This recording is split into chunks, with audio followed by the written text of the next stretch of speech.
పూరా local. Hi hello నమస్తే, welcome to పూరా లోకల్. నేను ప్రియాంక. భారతదేశ జనాభా చైనాను మించిపోయినట్లు ఇటీవల ఐక్యరాజ్య సమితి జనాభా విభాగం అంచనా వేసింది.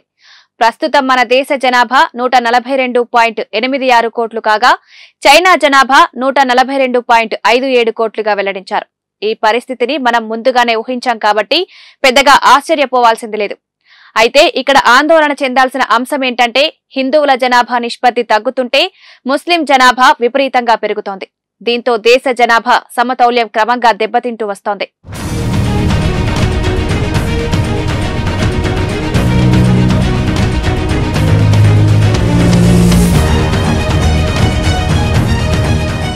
అస్సాంలో పెరుగుతున్న ముస్లిం జనాభా విషయంలో ఆ రాష్ట్ర ముఖ్యమంత్రి హిమంత బిశ్వ శర్మ ఆందోళన వ్యక్తం చేశారు.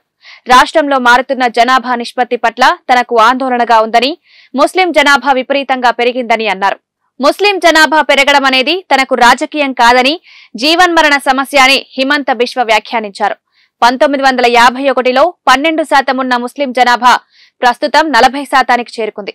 హిమంత ముస్లిం జనాభా గురించి మాట్లాడడం ఇది తొలిసారి కాదు. జూన్ 2021లో అస్సాం రాష్ట్రంలో ప్రభుత్వాన్ని ఏర్పాటు చేసిన వెంటనే ఆయన మాట్లాడుతూ అస్సాంలో మైనారిటీ ముస్లింలలో ఆర్థిక అసమానతలు, పేదరికానికి జనాభా విస్ఫోటనమే కారణమన్నారు.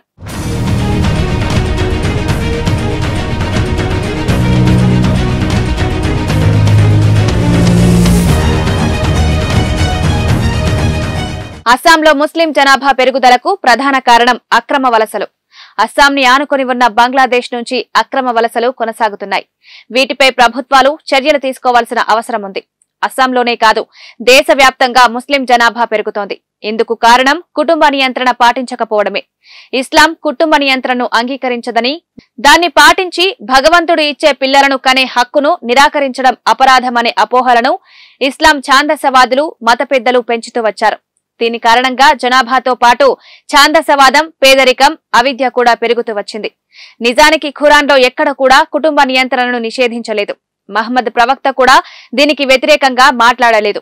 నిజం చెప్పాలంటే ఖురాన్ పరోక్షంగా కుటుంబ నియంత్రణను అనుమతించింది. ఎలా అంటే 2 సంవత్సరాల పాటు తప్పనిసరిగా తల్లిపాలు ఇవ్వాలని ఖురాన్ ఆదేశించింది. ఇది ఒక రకంగా తల్లి బిడ్డల శ్రేయస్సుకు ఉపయోగపడుతుంది.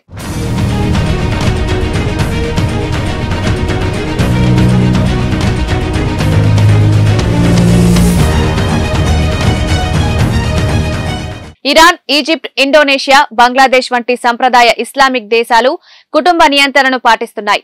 అక్కడి మతాధికారులు, ఉలేమాలు, మసీదుల్లోని ఇమాంలు కుటుంబ నియంత్రణను ప్రోత్సహిస్తూ అవగాహన కల్పిస్తున్నారు. ఇండోనేషియాలో ఇమాంలు మసీదులను కుటుంబ నియంత్రణ ప్రచారానికి కేంద్రంగా ఉపయోగించుకుంటున్నారు. మరో సాంప్రదాయిక ఇస్లామిక్ దేశమైన ఇరాన్ కూడా కుటుంబ నియంత్రణ పద్ధతులను 74% ఆమోదించింది. కానీ భారత్ లో మాత్రం ఇస్లాం మత పెద్దలు ఇక్కడి ముస్లింలను గందరగోళానికి గురిచేస్తున్నారు. కుటుంబ నియంత్రణ ఇస్లాంకు విరుద్ధమనే అపోహను విజయవంతంగా పాతుకుపోయేలా చేశారు.